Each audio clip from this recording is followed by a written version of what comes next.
Hello everyone, welcome to Prashant sir online classes. कैसे हैं आप सब? आज का ये वीडियो आपके लिए लेकर के आया हूँ। इसमें हम डिस्कस करेंगे करंट इलेक्ट्रिसिटी।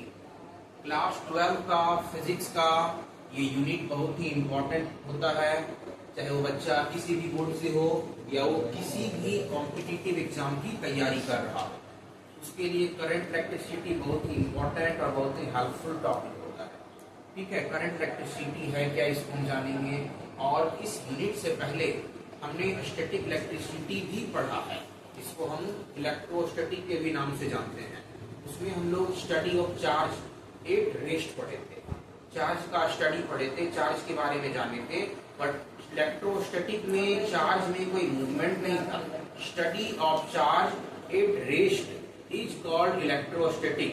और इस यूनिट को हम बोलेंगे इलेक्ट्रोडायनेमिक्स या तो करंट इलेक्ट्रिसिटी। यहाँ पे हम पढ़ेंगे study of charge in motion. Charge क्या है ये हम लोग पहले ही पढ़े थे कि चार्ज जो है वो किसी भी फंडामेंटल पार्टिकल का अपना इंट्रिंसिक प्रॉपर्टी है, अपना इंटरनल प्रॉपर्टी था चार्ज। ठीक है, वो फंडामेंटल पार्टिकल क्या है, उसी पे ये सारा कंटेंट हमारा डिपेंडेंट है। वो फंडामेंटल पार्टिकल जो हमारा है, वो फंडामेंटल पार्टिकल हमारा इलेक्ट्रॉन है।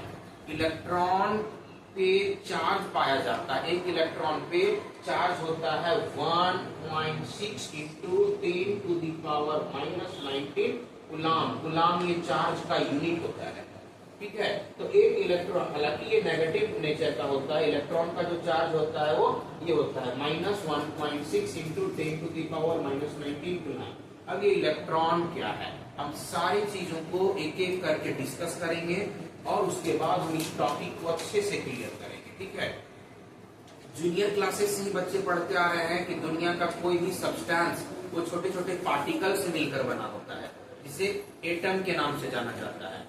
ठीक है, हम लोग जो है डाल्टन का एटॉमिक थ्योरी पढ़े होंगे। जॉन डाल्टन को जो है वो उसको एटम का डिस्कवरर भी कहा जाता है ना। एटम की खोज किसके द्वारा की गई थी, तो डाल्टन के द्वारा। साइंटिस्ट का नाम था डाल्टन। डाल्टन ने जो है उसने एटम की खोज की थी। और डाल्टन के एटॉमिक थ्योरी के अकॉर्डिंग ये बताया गया था कि atom is the smallest particle of atom. किसी भी atom is the smallest particle of substance, किसी भी सब्सटेंस का स्मॉलेस्ट पार्टिकल को एटम बोलते हैं। और एटम इज इंडिविजुअल। एटम जो इंडिविजुअल होता है उसके अकॉर्डिंग, डाल्टन के थ्योरी के अकॉर्डिंग, कि एटम को हम और छोटा नहीं कर सकते हैं। एटम को हम और वो स्मॉलेस्ट पार्टिकल पहले से ही है, उसको और हम तोड़ नहीं सकते, उसको डिवाइड नहीं कर सकते हैं, इंडिविजिबल है। ठीक है, लेकिन फर्दर बाद में साइंटिस्ट ने एटम का स्ट्रक्चर जब जानना चाहा, उसका एटॉमिक स्ट्रक्चर जब जानना चाहा, तो देखा कि उसके अंदर में इलेक्ट्रॉन, प्रोटॉन, न्यूट्रॉन ऐसे पार्टिकल उसको मिले। ठीक है, हालांकि अभी तक किसी भी साइंटिस्ट, किसी भी फिजिसिस्ट ने इलेक्ट्रॉन को देखा नहीं है। ठीक है, बट एटम का जब स्ट्रक्चर हम बनाते हैं, तो एटम का स्ट्रक्चर बनाते हैं तो उसमें हम देखते हैं कि एटम के पास एक अपना सेंट्रल कोर है, उसका सेंटर है। उस सेंटर में प्रोटॉन और न्यूट्रॉन नाम के पार्टिकल हैं, और उस सेंटर के सराउंडिंग में इलेक्ट्रॉन रिवॉल्व करता है, और ये सारा रोल इलेक्ट्रॉन का है। ठीक है, हम देखते हैं ना, किसी भी दुकान का नाम रहता है भारत इलेक्ट्रॉनिक्स, नेहा इलेक्ट्रॉनिक्स। ठीक है, तो वो इलेक्ट्रॉन के ही बारे में वो कंसेप्ट दे रहा है, इलेक्ट्रॉन से रिलेटेड वो वर्क कर रहा है। ठीक है, इलेक्ट्रॉन का फ्लो ही करंट कहलाता है। इलेक्ट्रिक करंट जो पढ़ते हैं, तो एटम का जब स्ट्रक्चर देखा गया तो कुछ इस टाइप से मिला। एटम का सेंट्रल पार्ट में प्रोटॉन और न्यूट्रॉन प्लेस था, कॉन्स्टिट्यूट था, और इलेक्ट्रॉन जो था इसके सराउंडिंग रिवॉल्व करता है। डिफरेंट टाइप्स के सब्सटेंस का जब स्टडी किया गया तो उसके एटॉमिक स्ट्रक्चर भी हमको डिफरेंट तरीके से मिला। ठीक है, अब उसमें सब में अलग अलग ऑर्बिट मिला। ये जिसपे इलेक्ट्रॉन रिवॉल्व करता है, मूव करता है, ये उसका ऑर्बिट कहलाता है। जैसे डिफरेंट मेटल की हम बात करेंगे, थोड़ा सा हम सोडियम की बात करते हैं। सोडियम, इसका एटॉमिक नंबर 11 में होता है, यानी कि सोडियम के एटम के न्यूक्लियस में, एटम के न्यूक्लियस में 11 प्रोटॉन पाए जाते हैं वही प्रोटॉन का नंबर इसका एटॉमिक नंबर कहलाता है। किसी भी एटम का नंबर ऑफ प्रोटॉन को हम लोग उसका एटॉमिक नंबर बोलते हैं। सोडियम का एटॉमिक नंबर 11 होता है और बहुत सारे साइंटिस्ट ने अपना अपना कंसेप्ट दिया। बोर और बरी नाम के दो साइंटिस्ट मिल करके एक थ्योरी जो दिया, जिसके अकॉर्डिंग हम लोग इसका स्ट्रक्चर पढ़े और हम लोगों को पता चला कि इसके पास जो है कितने ऑर्बिट बनेंगे और प्रत्येक ऑर्बिट में कितने कितने इलेक्ट्रॉन रहेंगे। जैसे सोडियम का जब एटॉमिक स्ट्रक्चर बनाया गया तो सोडियम का पहले तो इसका न्यूक्लियस बनाएंगे और सोडियम के पास जो होता है वो 11 प्रोटॉन होता है और 12 न्यूट्रॉन होता है। ठीक है, यानी इसका न्यूक्लियस के अंदर जो है प्रोटॉन और न्यूट्रॉन हो गया। बाकी इलेक्ट्रॉन जो होंगे वो ऑर्बिट में, इसके ऑर्बिट में घूमेंगे, इस न्यूक्लियस का चक्कर लगाते हैं, इस न्यूक्लियस का चक्कर लगाते हैं और बस ये ऐसे ही चक्कर लगाते हैं जैसे कि सूर्य का चक्कर सारे प्लेनेट लगाते हैं। सूर्य हमारा न्यूक्लियस की तरह काम कर रहा है और जितने सारे प्लेनेट्स हैं वो इलेक्ट्रॉन की तरह रिवॉल्व कर रहे हैं। उस टाइप से इसको स्टडी करेंगे। ये हमारा सन है और सारे प्लेनेट जो है ये सन का चक्कर लगाते हैं, इस न्यूक्लियस का चक्कर लगाते हैं। तो इसका बोर बरी के अकॉर्डिंग फर्स्ट वाले ऑर्बिट में 2 ही इलेक्ट्रॉन रह सकता है। इसके पास चूंकि 11 प्रोटॉन है, इलेक्ट्रॉन भी 11 होगा, तो दो इलेक्ट्रॉन को हमने यहाँ डाल दिया, बचा इसके पास 9 इलेक्ट्रॉन जो बचा। तो 9 इलेक्ट्रॉन में से फिर 9 इलेक्ट्रॉन को हम सेकेंड ऑर्बिट में नहीं रखते हैं। इसका रूल है कि सेकेंड ऑर्बिट में हम फिर से 8 इलेक्ट्रॉन को ही रखेंगे। इसके लिए फॉर्मूला होता है 2n²। इससे हम फाइंड कर लेते हैं किस ऑर्बिट में कितने इलेक्ट्रॉन रखे जा सकते हैं। फर्स्ट ऑर्बिट के लिए हम निकालेंगे, n का वैल्यू 1 पुट करेंगे तो 2 into 1 का स्क्वायर करेंगे तो 1 स्क्वायर 1 होगा, 1 को 2 से मल्टीप्लाई करेंगे 2 होगा। सेकेंड ऑर्बिट के लिए फिर हम निकालेंगे तो 2 into n की जगह 2 पुटअप करेंगे तो 2 2 जा 4, 4 2 जा 8 होगा। और इस तरह से सेकेंड वाले ऑर्बिट में मैक्सिमम 8 इलेक्ट्रॉन रख सकते हैं।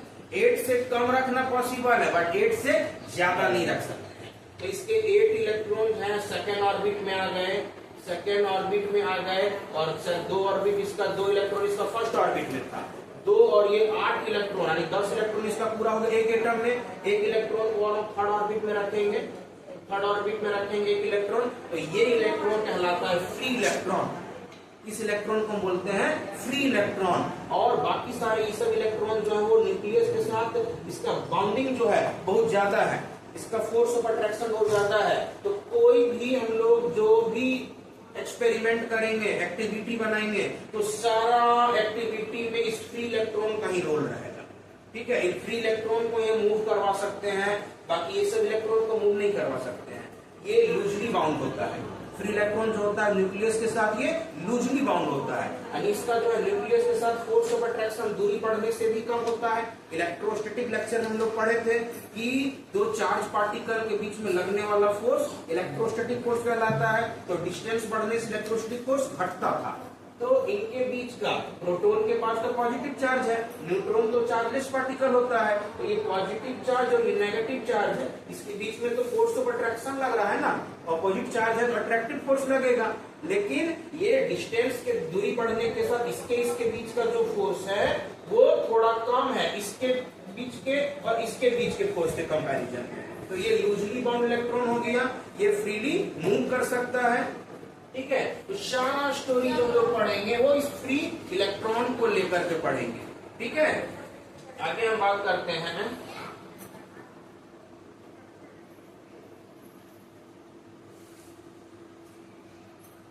Current electricity.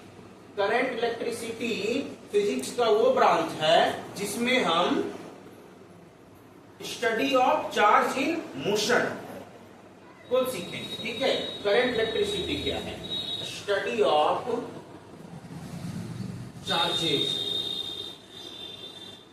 In motion. इससे पहले वाला लेक्चर में हमने स्टैटिक इलेक्ट्रिसिटी पढ़ा था, स्टैटिक इलेक्ट्रिसिटी पढ़ा था। उसमें हमने पढ़ा था study of charges at rest.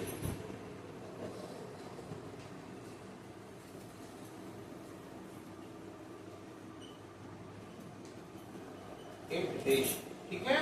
तो अब हम लोग चार्ज को मोशन में पढ़ रहे हैं। वो किसका चार्ज? इलेक्ट्रॉन का चार्ज। एक इलेक्ट्रॉन का चार्ज क्या होता है? 1.6 इंटू 10⁻⁻19 कूलाम। कूलाम चार्ज को मेजर करने का यूनिट होता है, ठीक है। तो हम पढ़ेंगे, सबसे पहले पढ़ेंगे करंट इलेक्ट्रिसिटी या इलेक्ट्रिक करंट उसको बोलते हैं। इलेक्ट्रिक करंट क्या है? करंट इलेक्ट्रिसिटी का मतलब है ये study of charges in motion. अब हम इलेक्ट्रिक करंट को पढ़ते हैं, क्या है इलेक्ट्रिक करंट। और इलेक्ट्रिक करंट जनरली हम लोग हर दिन इसका डेली लाइफ में हम लोग जानते हैं, आज करंट इसमें नहीं आ रहा है, करंट नहीं आ रहा है, तो ये जो है हमारा everything in our daily life dependent on current electricity, ठीक है। बिना इलेक्ट्रिसिटी का हम लोग एक सेकेंड भी अपना लाइफ को सर्वाइव नहीं कर पाते हैं। Everything dependent on electricity nowadays, okay. तो इलेक्ट्रिक करंट होता क्या है? ये फ्लो ऑफ चार्ज को हम इलेक्ट्रिक करंट बोलते हैं। एक्चुअल में इसका अगर मीनिंग देखा जाए, करंट का मीनिंग होता है किसी चीज का फ्लो होना, बहना, ठीक है। बट हम लोग सिंपली करंट ही बोल करके हम लोग इसको पूरा डिफाइन कर लेते हैं, करंट नहीं आ रहा है, यानी कि इलेक्ट्रिक करंट को हम लोग सिंपल में करंट ही बोल देते हैं, ओके। बट इसको अगर देखा जाए तो करंट का मीनिंग सिर्फ फ्लो हो रहा है। वाटर का भी करंट बन सकता है। Flow of water is called water current, flow of air is called air current. तो इस तरह से फ्लो ऑफ चार्ज को हम बोलेंगे electric current. Flow of charge का फ्लो हम बोलेंगे, या तो बोल सकते हैं flow of electron. Electron flow करेगा अपने साथ, वो चार्ज को लेकर के फ्लो करेगा, ठीक है। तो हम लिखेंगे flow of charge, flow of charges per unit time. यहाँ पे हम यूनिट टाइम, लेकिन rate of flow of charge लेना है हमको। इसका हम क्वांटिटी मैग्नीट्यूड निकालेंगे, किसी भी कंडक्टर से, किसी भी वायर से कितना करंट पास कर रहा है उसका मैग्नीट्यूड हम निकालेंगे। तो हम लिखेंगे flow of charge per unit time. Unit time में कितना चार्ज फ्लो किया।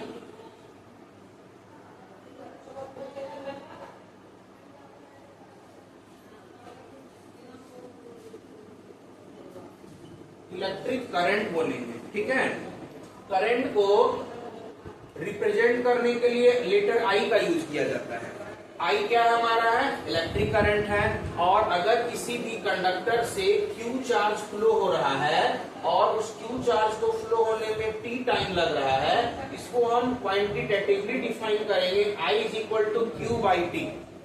आई is equal to Q by T, ठीक है। क्यू हमारा है चार्ज। ऐसे हम समझाते हैं थोड़ा इस तरह से। कोई एक कंडक्टर हम लेते हैं, कंडक्टर दैट मींस हम मेटल का एक वायर लेते हैं, क्योंकि हमने ये भी पढ़ा है कि किसी मेटेलिक कंडक्टर से ही करंट फ्लो हो सकता है, इंसुलेटर से, नॉन मेटल से करंट फ्लो नहीं होता है। अब हम ये भी तो सीखेंगे कि कंडक्टर से इलेक्ट्रिक करंट क्यों पास करता है, एक इंसुलेटर से, नॉन मेटल से इलेक्ट्रिक करंट क्यों नहीं पास होता है। कंडक्टर के पास ऐसा क्या चीज है कि इलेक्ट्रिक करंट को हम लोग सिर्फ फ्लो करवाने के लिए मेटेलिक कंडक्टर लेते हैं। कोई भी वायर हमने घर में यूज किया है तो मेटल का यूज किया है, या तो एल्युमिनियम है, या तो कॉपर है, या तो आयरन है, जो भी है वो मेटल का ही होना चाहिए। नॉन मेटल से लोग करंट पास नहीं करवाते हैं, ठीक है। लकड़ी, सूखी लकड़ी से करंट पास हो सकता है? नहीं हो सकता है। रबर से करंट पास हो सकता है? नहीं हो सकता, वो नॉन मेटल है। तो क्या है ऐसा मेटल के पास कि इससे करंट पास होता है, और नॉन मेटल के पास क्या है कि उससे करंट पास नहीं हो सकता है। तो सारा रोल है फ्री इलेक्ट्रॉन का। मेटल के पास large number of free electron है, फ्री इलेक्ट्रॉन बहुत ज्यादा उसके पास है, ठीक है।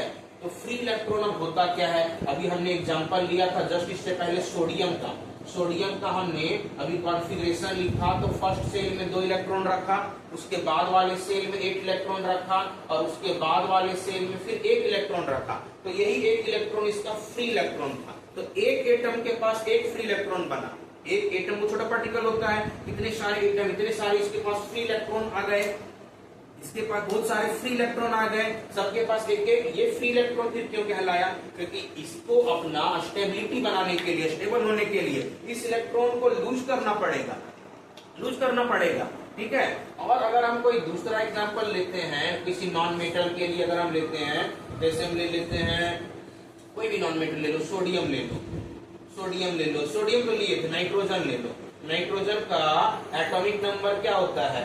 नाइट्रोजन का 7 होता है, अगर इसका हम इलेक्ट्रॉनिक कॉन्फ़िगरेशन लिखेंगे तो फर्स्ट वाले ऑर्बिट में 2 इलेक्ट्रॉन रखेंगे, बचा हुआ 5 इलेक्ट्रॉन को हम सेकंड ऑर्बिट में रखेंगे। अब ये स्टेबल होने के लिए कहीं से इलेक्ट्रॉन गेन करेगा, 3 इलेक्ट्रॉन ये गेन करेगा और इसका सेकंड वाला ऑर्बिट में फिर से 1 इलेक्ट्रॉन फिल हो जाएगा, तो ये स्टेबल हो जाएगा। तो जो इलेक्ट्रॉन गेन करने की कैपेसिटी रखता है वो नॉन मेटल में आता है, और जो इलेक्ट्रॉन को लूज करने का कैपेसिटी रखता है वो मेटल में आता है। तो किसी भी मेटल के पास इलेक्ट्रॉन को लूज करने की कैपेसिटी है, और नॉन मेटल के पास इलेक्ट्रॉन को लूज करने की कैपेसिटी नहीं है, उसको इलेक्ट्रॉन और चाहिए। ठीक है, तो कोई भी मेटल ही इलेक्ट्रिसिटी का गुड कंडक्टर होता है, और जो नॉन मेटल होता है वो इलेक्ट्रिसिटी का बैड कंडक्टर होता है। ठीक है, अब ये भी तो हम जानेंगे किसके पास इलेक्ट्रॉन है, फ्री इलेक्ट्रॉन है, तो क्या कोई भी अगर हम मेटल का वायर ला के रखें उसमें करंट फ्लो हो रहा है? नहीं, जब तक उसके कंडक्टर के दोनों एंड्स के बीच में कोई पोटेंशियल डिफरेंस क्रिएट नहीं करवाएंगे तब तक उसके इलेक्ट्रॉन किसी स्पेसिफिक डायरेक्शन में फ्लो नहीं करते हैं। हाँ, इसके पास फ्री इलेक्ट्रॉन है, किसी भी मेटलिक कंडक्टर के पास फ्री इलेक्ट्रॉन है, और ये फ्री इलेक्ट्रॉन जो है ड्यू टू हीट एनर्जी, कुछ हीट एनर्जी लेकर के ये वाइब्रेट कर रहे होते हैं। इलेक्ट्रॉन जो रैंडमली वाइब्रेट करते हैं, कोई इधर मूव कर रहा है, कोई ऐसे मूव कर रहा है, कोई ऐसे मूव कर रहा है, कोई ऐसे मूव कर रहा है, यानी कोई भी इलेक्ट्रॉन किसी एक स्पेसिफिक डायरेक्शन में मूव नहीं कर रहा है, ये रैंडमली मूव कर रहा है। तो ओवरऑल अगर देखा जाए तो ये सारे इलेक्ट्रॉन का एवरेज वेलोसिटी 0 आता है। इसलिए हम बोलेंगे कि कोई भी कंडक्टर जब तक किसी इलेक्ट्रिक सोर्स से कनेक्ट नहीं है तब तक वो करंट को फ्लो नहीं करवा सकता है। जब इसको हम किसी एक्सटर्नल सोर्स से जुड़ते हैं, जैसे कि इलेक्ट्रिक सोर्स के लिए हम लोग या तो मेंस लेंगे या तो बैटरी लेंगे। मेंस हमको अल्टरनेटिंग करंट सप्लाई देता है और बैटरी हमको डायरेक्ट करंट सप्लाई देता है। तो एक्सपेरिमेंट के लिए हम लोग डायरेक्ट करंट का ही सप्लाई करवाते हैं। ठीक है, तो हम लोग कोई बैटरी या सेल से इस कंडक्टर को इधर जोड़ देते हैं। तो बैटरी और सेल तो आप लोग जानते ही हो क्या होता है। कोई भी सेल जो होता है उसके पास कुछ केमिकल सब्सटेंस होता है, वो केमिकल एनर्जी को इलेक्ट्रिकल एनर्जी में कन्वर्ट करता है। उसके पास 2 इलेक्ट्रोड्स होते हैं, एक को हम लोग एनोड बोलते हैं, एक को हम लोग कैथोड बोलते हैं, और इलेक्ट्रोलाइट में वो दोनों इलेक्ट्रोड इमर्स्ड किए हुए होते हैं। उसके बीच में केमिकल रिएक्शन होता है और वो एक इलेक्ट्रोमोटिव फोर्स प्रोवाइड करवाता है इस फ्री इलेक्ट्रॉन को, और फ्री इलेक्ट्रॉन को एक दिशा मिल जाता है और वो एक पार्टिकुलर दिशा में मूव करने लगते हैं। तो अब हम इसको किसी एक्सटर्नल सोर्स से कनेक्ट करते हैं। ये सेल का सिंबल होता है, ये बड़ा वाला लाइन जो है सेल का पॉजिटिव टर्मिनल होता है, ये छोटा वाला लाइन नेगेटिव टर्मिनल होता है। सेल या तो अगर हम एक और सेल इसमें ऐसे मिला दे तो ये बैटरी बन जाता है। इसको हम बैटरी से ऐसे कनेक्ट कर दिए हैं, ये बैटरी का एक सिंबल है। ठीक है, अब इसके पास जो फ्री इलेक्ट्रॉन रैंडमली मूव कर रहे थे, अब क्या होगा, ये पॉजिटिव टर्मिनल इलेक्ट्रॉन को अपनी ओर अट्रैक्ट करेगा। इलेक्ट्रॉन नेगेटिवली चार्ज पार्टिकल होता है। अब इलेक्ट्रॉन सारे इलेक्ट्रॉन जो रैंडमली मूव कर रहे थे वो सब इस डायरेक्शन में मूव होने लगेंगे। इस डायरेक्शन में ये मूव होने, नेगेटिव टर्मिनल इलेक्ट्रॉन को रिपेल करेगा, धकेलेगा, और पॉजिटिव टर्मिनल इलेक्ट्रॉन को अट्रैक्ट करेगा। अब इसको जो रैंडमली ये मूव कर रहा था, ये सारे किसी एक स्पेसिफिक डायरेक्शन में ये मूव करेंगे, और अब इस कंडक्टर से इलेक्ट्रिक करंट पास होना शुरू हो जाएगा। सारे इलेक्ट्रॉन को एक ही दिशा में मूव करना पड़ेगा। क्यों?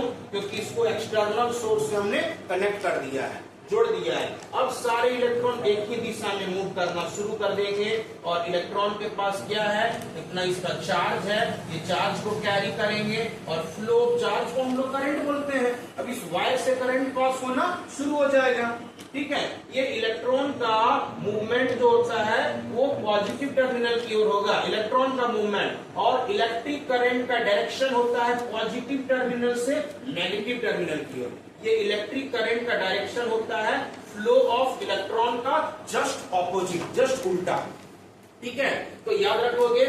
और हाँ, एक बात और, इलेक्ट्रिक करंट के पास डायरेक्शन तो है, हमने अभी जस्ट बताया इलेक्ट्रिक करंट जो है उस बैटरी के प्लस टर्मिनल से माइनस टर्मिनल की ओर फ्लो कर रहा है, but electric current vector quantity नहीं है।